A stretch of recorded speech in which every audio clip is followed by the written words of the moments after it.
Hello everyone and welcome to this special weekday Motor Trade Radio podcast, powered by Motors, the driving force behind multi-site advertising, with Philip Nothard and Curtis Hutchinson, bringing you all the chatter that matters across the franchised and independent dealer sectors. Hello and welcome to this Motor Trade Radio OEM special showcasing AION Auto UK, a new Chinese car maker making its debut here in the first half of 2026. AION is part of GAC Group, China's fourth largest plug-in car manufacturer and a brand that has representation in 85 global markets, as well as joint ventures with Honda and Toyota. AION will be distributed in the UK by a newly formed British business, a joint venture between GAC and Jameel Motors, a fast-growing independent vehicle distributor which already distributes Farizon, the newly launched Chinese light commercial brand. Heading up AION Auto UK operations and joining us today is Jon Wakefield, a familiar name to many listeners as he ran Volvo in the UK from 2016 to 2019 before taking on a European role with the brand. More recently, he was CEO of Harwoods, the Southeast-based dealer group. We're also joined by Duncan Johnston, AION's Network Development Director. Duncan has held senior retail network development roles at Honda, Lotus and Inchcape. So welcome to the show at what must be an incredibly busy but exciting time for yourselves and the new brand. Thank you very much, and it's great to be here. We look forward to seeing you tomorrow, of course, as we really launch our product to the retailer world at AM Live, yes. Which I believe for you guys is something of an important event, isn't it? Isn't that your annual meeting? It's our annual selfie, which I get reminded of every year from Facebook, because it's the only time that Curtis and I post a selfie of ourselves. So it is our annual north-south midway point of getting together. Yes. I thought so. And of course, you're more than welcome to take your selfie from the front of our AION stand tomorrow. So we look forward to seeing you there. It would be rude not to, John, to be fair. Yes. So, welcome to you both. And as Curtis said there, it's a busy time, but we're looking forward to this chat and get into a little bit more detail of what your plans and ambitions are from AION. So, probably yourself, John, should we start with some background on AION and tell us, obviously, about the size of the brand, where it operates and its European rollout, and probably as a bit more of a follow-up to that, thinking obviously specifically at the UK, and talk us through that sort of initial launch plan following AM Live event as well. Yeah, for sure. Let's take a few minutes and trace it all the way back to its origins. The GAC brand has actually been in existence in China since 1997, although the company started building automotive products, firstly buses, I believe, back in the 1950s, and has become really quite a powerhouse in the Chinese car market.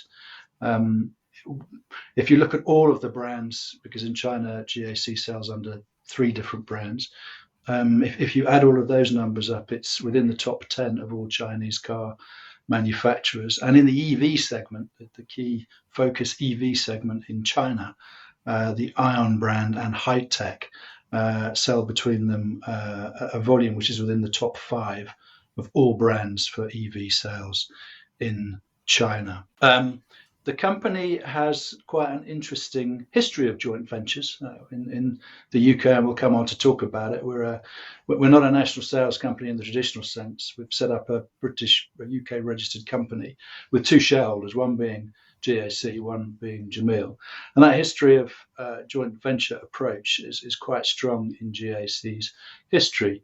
And in China, the company has 2 main JVs, one with Honda and one with Toyota, and those are manufacturing JVs. So they've been in existence for around 20 years now, And what that means is that the quality and focus on customer satisfaction that is legendary within the Toyota and Honda world is very much imbued within the way that GAC works, in actual fact, and that's been carried forward into its own brand products, which have now for 9 consecutive years won the top space in the JD Power survey in China. So whilst we're setting up in the UK, we're not a startup, and I'd like to make that point quite clearly. This is a combination of 2 very established organisations. One, the GAC that I've just described, but also the Jameel organisation. Whilst GAC are a very established manufacturer and of cars, the Jameel business is a distributor and retailer that's been operating across the globe since 1945, actually. So there's 2 really strong companies in the background here. So coming to the UK, and what we're going to do here is we're launching here in Q2 next year with 2 products. Those will both be battery electric vehicles and as the start of our portfolio growth. We're looking to grow that portfolio to 6 vehicles by 2008, and then in the year after that another couple of cars, which are a little bit further down the line. We've got opportunity to really influence some of those later cars in terms of their fit for the UK market. And I mean, a good point you made earlier is just that the fact that you're not a new brand, you're an established brand. You just might be a new entrant in terms of that name into the UK, which is a clear distinction, isn't it? Absolutely, and it's, we keep talking about startup, and I keep saying no, we're not a startup. We represent a car company that's extremely well formed and well funded, and the other owner of our company is again a very successful retailer and distributor business. So we're launching here in the UK rather than a startup. And you mentioned that the vehicles coming to the UK, and you say that you got those 2 electric in Q2 of next year. Are you considering other fuel derivatives, or is that something that is still to be defined as yet, or can you not say? Should I say, John? No.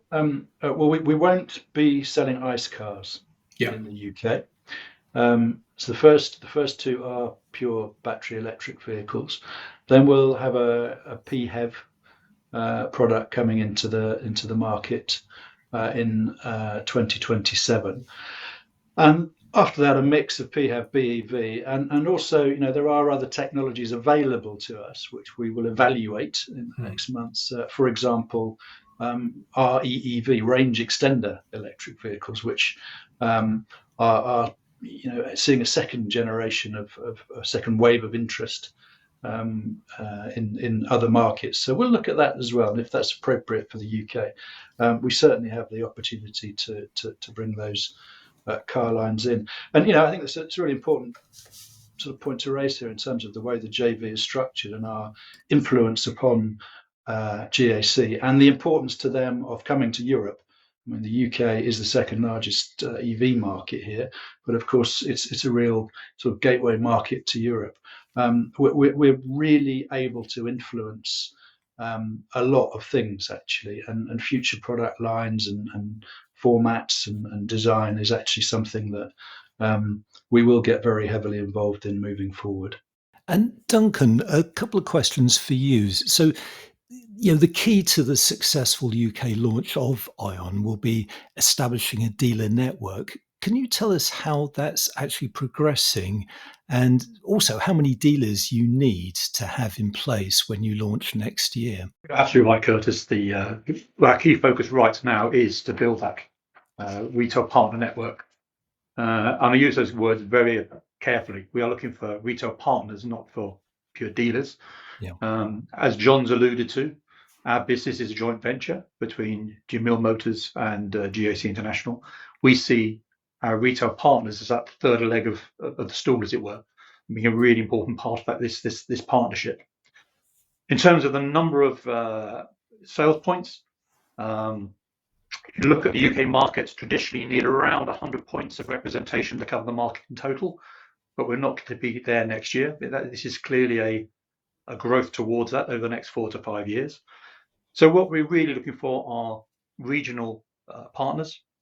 Whilst we're looking for 100 points of representation, probably around 15 retail partners to build out that network with, so we can give our retail partners a really good opportunity to grow with us profitably over the coming years. And that's actually an interesting point, Duncan, because you're saying about regional. So initially, are you targeting owner drivers and those smaller regional groups rather than some of the more national-based dealer groups? Well, of course, we're talking to lots of different partners right now, a mixture of national, local, regional, and in some small independents as well. We're not ruling those out, because if there is a small independent in a location and they are the best retailer in town and they are a local hero, then it would be foolish not to be engaging with those retailers as well. And of course, we're also talking to some of the big nationals as well, where it's appropriate. But if you were to ask me to draw a pen picture of our ideal partner, yes, it would be a small regional group, typically family owned, who focus on customer satisfaction and customer experience, and will enjoy this journey with us to grow this brand in the UK. And you've said the aspiration is to have 100 dealers eventually. At the moment, which geographical areas have you identified as having the open points that you need to target and fill ahead of actually launching? Well, yeah, it's everywhere. Let's be honest. But of course, we've done all the normal things that an OEM would do. We've done our social demographic mapping. We've looked at the areas where there's the strong EV sales already, and there's some obvious examples of the main conurbations. But of course, yeah, we need to grow not just in the likes of Glasgow, Manchester, Liverpool, London, Birmingham. We need to look at some of the more regional areas as well. So it's a combination of all of those, in fairness. And we've already mentioned AM Live, which is really where you're presenting the brand to dealers and the sector ahead of your formal launch last year. And at AM Live, you're revealing the showroom and display concept. What are the investment costs for dealers interested in joining the AION network? Well, of course, it's a very important point of making sure that our retail partners get a good return on their investment. So we're looking at lots of different ways in which you can make that viable and flexible. One of the solutions you'll see at the show tomorrow is a modular showroom display, which enables us to drop an AION brand experience into an existing facility at reasonably low cost, very effectively. So the customer gets a great AION experience, and the retailer doesn't have to invest in refurbishing a whole site, and that unit can then be relocated as we grow, and as that site does converts to an AION fully branded location. That unit can then be disassembled and taken to the next location to continue the expansion of AION representation. And in terms of cost, that sounds as though it is sort of reasonably contained and a sort of low cost initial setup. Yeah, it's a very cost-effective way, and the way that the unit has been designed, it is modular, so it can grow with the brand, or indeed can be taken down into a smaller size if you wanted to use it for an off-site promotional unit in the future. So it's sustainable. What we're trying to do is create something that is not, we don't have to create and throw away. It's something that's reusable, as indeed, which is why we're using the showroom display as our standard AM Live, because it's something we can then use at other shows in the future. And if you wanted to, if you were to highlight the sort of key touch points for customers of the showroom, how would you actually describe those? Well, customer experience is clearly what we're looking for, and we need to the key touch points. So of course you need signage, exterior signage, so a customer can easily find the brand, the AION brand, the point of sale material, the silent salesman, and the display of a car in the showroom, and an AION area for the customer to go to seek information about the product. And then, of course, demonstrators and charging points on site as well. And that's all very good and clear and defined, Duncan. But actually, the key touch point for me will be the people that operate within it. And what we're really looking for are retail partners that can deliver, really excellent customer service and have good sales skills and habits. We've got a great product here in a busy market. And part of our route to success will be working with great retail partners who can, within these showroom areas, serve customers. We'll have more on AION's launch plans from Jon and Duncan after the break. You're listening to All the Chatter That Matters, a special weekday episode of Motor Trade Radio. Powered by Motors, the driving force behind multi-site advertising.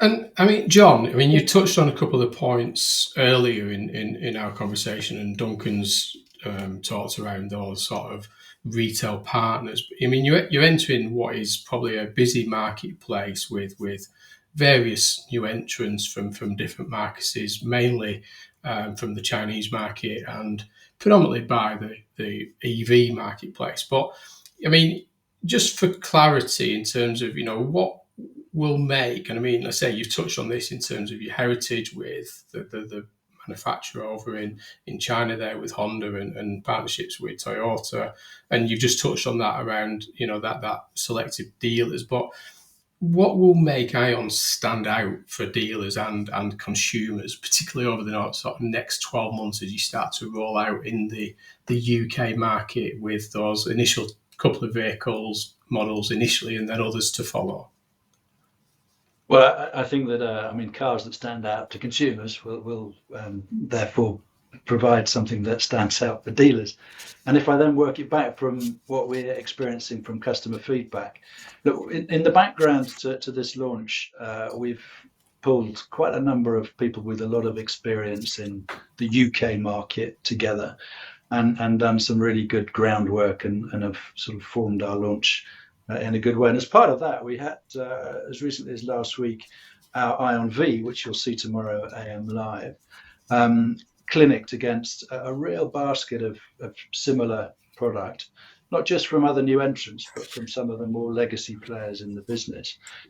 So this isn't me telling you, this is what customers told us.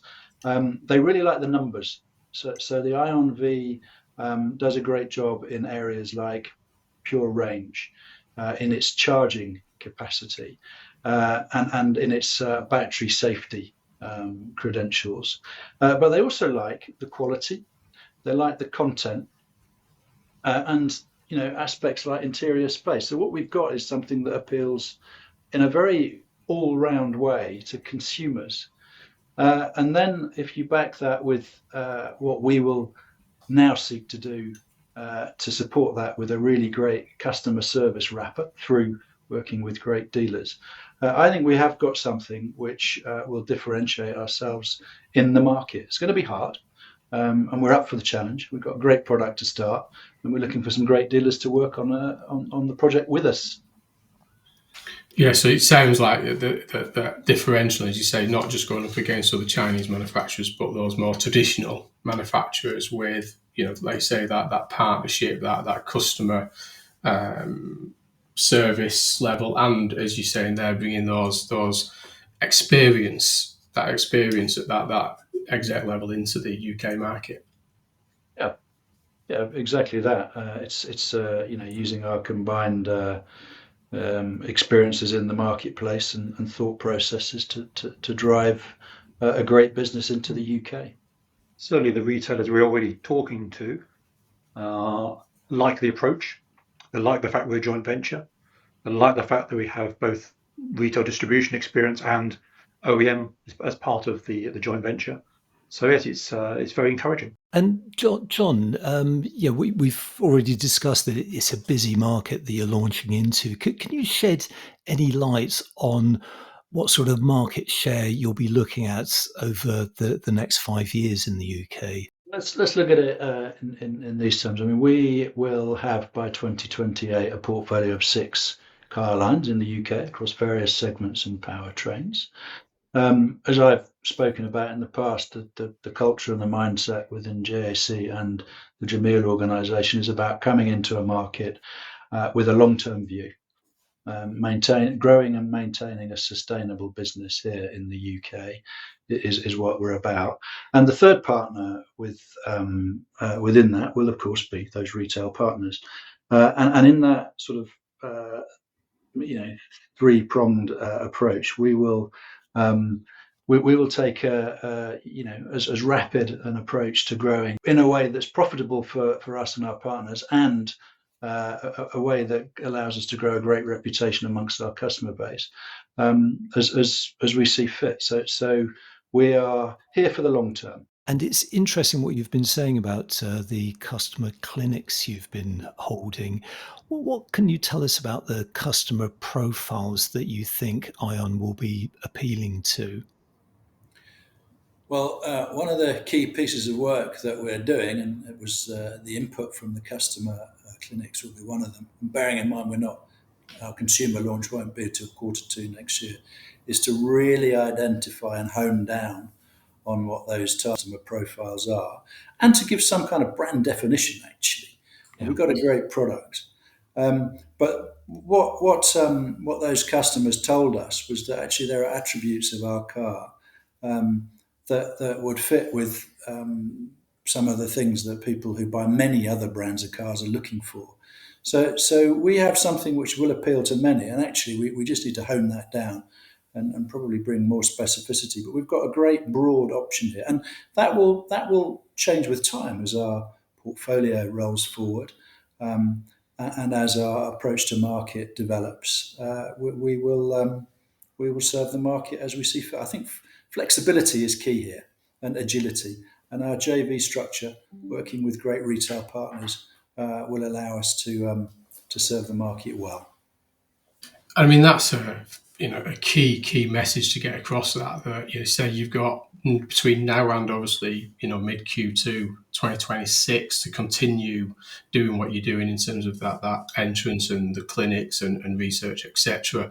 I think one final question is really thinking about that after sales, that supply chain market, that network, alongside them strong dealers that you're in conversations with. I mean, where are you at and your plans around that? I mean, obviously, I think, again, going back to the earlier point, John, around that, you're not a new entrant, you're not a startup, you are a new manufacturer coming into the UK through the JV, but you've got decades of history. What's the plan in terms of that pre-launch, after-sales, supply chain, parts, body shop network? So the team that have been working on the market launch have in themselves got an awful lot of experience of the marketplace, and we recognise that it's not just the car and the brand and the marketing and the dealer, the retail partner network that's important, that there's got to be an infrastructure around it. And we've done thorough work on this. We have now identified a consumer finance partner to work with. Obviously, the consumer, the retail market being served mostly by finance product sold vehicles. After sales wise, we have a clear and obvious first situation to deal with, which is that we won't have service departments in every town or city. But what we have identified is a partner with whom we can work on a mobile servicing basis, so we can offer servicing across the parts of the country where initially we won't have retailer support. From a parts distribution perspective, GAC, as I mentioned earlier, this is the beginning of a big European approach. And there is a a parts distribution hub being set up in the Netherlands. But we have the opportunity to draw on that. We will also ship some parts directly in a way that works for us to be able to deliver next day parts delivery, which is the key point here. So a retailer can put in an order and we'll deliver that part. And it's one of the key focuses actually for the GAC team. They're quite focused on, really understanding what we've got to do in the UK to deliver for the customer. In fact, the chairman of GAC was quizzing me on what our first time pick ratio would be. Yeah. So we've set up a good system there. Other customer support mechanisms such as the warranty, 8-year warranty, will mean that I think we've really focused on the surrounding bits. And of course, we've got plenty of other reference points to share these setup structures. For example, insurance companies who are very interested in our body shop approach, and we have one. We've got someone specialising in body shop development. They are insurance companies, very impressed with what we're doing, as are the all-important residual value setters who don't just look at your supply demand setup. They don't just look at your product. They want to know that down the line you've got good customer support. So we've spent a lot of time setting these mechanisms up to support the customer and thereafter, of course, our retail partners. I mean, it's very clear to me of the knowledge and expertise that you bring into this. Understanding what is required. You say that body shop partner, the insurance partners, the conversations with the valuation guides to make sure that residual value is managed correctly, and they understand the AION strategy and a plan. And as you say there, you mentioned it there, John, with that first pick around that parts, 24-hour parts supply, because it's all about downtime, it's all about utilisation and things like this, and that backup. So I think me being in the industry for a couple of years, understanding those key other areas, the car is part of that, the dealership is another part, but actually that aftermarket, that customer service, and that utilisation is the bigger element in all of this. So it's very clear you're coming into this with a clear plan and knowledge of the UK market and the European market as you start to build it out. Yeah, and I'm absolutely confident we've covered all the bases. So it's been a really we've been quiet until now, but we've been lining up our ducks, as they say, and we're now ready to share what we've got with some of the UK's finest retailers at the AM Live tomorrow.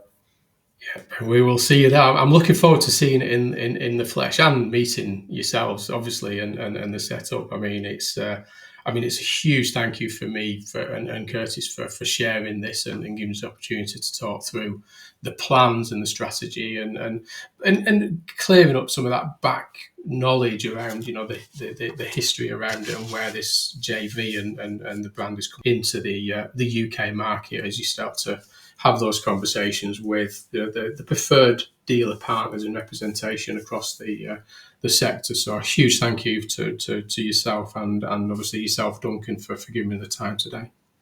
Yeah, thanks very much. We look forward to seeing you tomorrow at your big annual get together. Selfie face, yeah. That's our coffee. Yeah, it's a coffee get together as well. Yeah, so we'll have our coffee. The karaoke. You do. There's people who listen to my voice and Curtis's voice enough, John, without subjecting them to that as well. That's might be one step too far for this Yorkshire, Lancashire, Northern Tom coming out. That's one big challenge, isn't it, Phil? Yes, it will be. Yes. Well, I think COVID's coming on. I'm not sure. Well, that's all for now. Thank you very much to John and Duncan for joining us. Good luck to you both and the team with next year's launch of AION Auto UK. Many thanks for listening to this special OEM showcase episode. Until next time, it's goodbye from me. And it's goodbye from him. Thank you for listening to this special weekday Motor Trade Radio podcast, powered by Motors, the driving force behind multi-site advertising. Philip and Curtis will be back with the week's big motor retailing headlines on Saturday. Live, on demand, wherever you are, on your podcast feed.